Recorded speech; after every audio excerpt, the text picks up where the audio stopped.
This is a GT350H, and the H stands for Hertz. This was actually originally a rental car. It's kind of a neat story. Shelby American was looking to increase the production, and these things were expensive back in the day, so Peyton Kramer, who worked for Shelby, had the idea of making a rental car approaching Hertz in the Hertz colors at the time. That's pretty much the same car you could buy off of a Shelby dealer showroom with a couple little different configuration.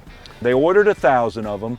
They were only able to deliver, I think it was 936 that first year. Yeah, somewhere plus or minus 50, somewhere in there. Yeah, and they had a few that were 4-speeds and then quickly realized that was a bad idea for clutches and such. Sure. And they switched to an automatic transmission. They made a few changes. The carburetor was different on the Hertz model. Well, because they went to automatics, they had a smaller auto-like carburetor.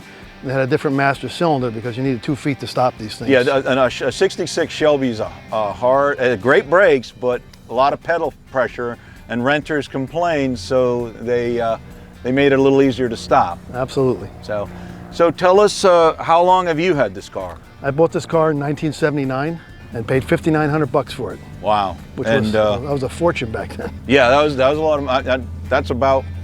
That's about what mine was worth. I had it about the same time, but you were smarter than I. You kept yours. Well. So, I mean, that had to be difficult in the different stages of your life to keep this and to take care of it. Oh, sure. Well, we have children. As the children were growing up, this was mothballed for a good number of years. Now that we're empty nesters, we brought it out, gosh, in the last 20 years. My wife and I do a lot of road rallies and tours and high-speed driving events. The car's been pretty much bulletproof since I had it. The engine itself has been warmed over. It's actually not the original block. It is a 289 Hypo block. The original engine's in my garage. This one built by Cobra Automotive up in Connecticut, and they juiced it up significantly. Yeah, they know what they're doing up there. I know those guys quite well. Yeah, it's got a Tremec 5-speed and a 411 Detroit locker in it. I can put it on a quarter mile or a road course or a road track, and it keeps up with the best of them.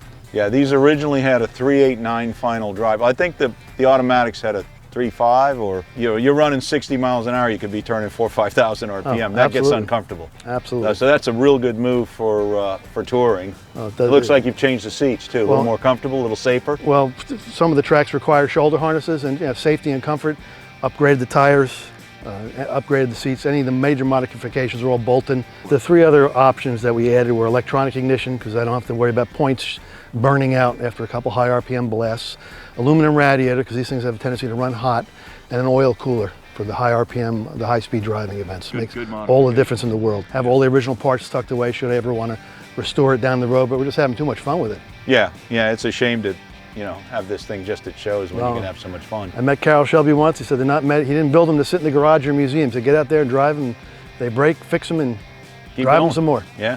That's what we're kind of doing. We do a lot of local road rallies and such, and with the Shelby Club and the different rally groups, we were all over the country. This car's been literally all over the country. Yeah, I was going to ask you if in the Shelby Club, SAC is an amazing club.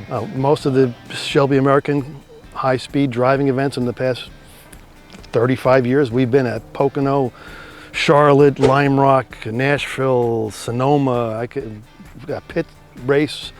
I can't even remember them all, but I've got a whole dossier of decals and memorabilia. It's just a huge part of our life. There's really pretty much nothing I don't like about it. It's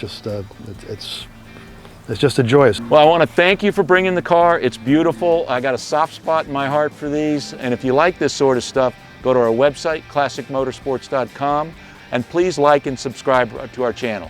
Support brands that support classic motorsports. Get your chemical solutions from CRC Industries. Visit crcindustries.com to learn more.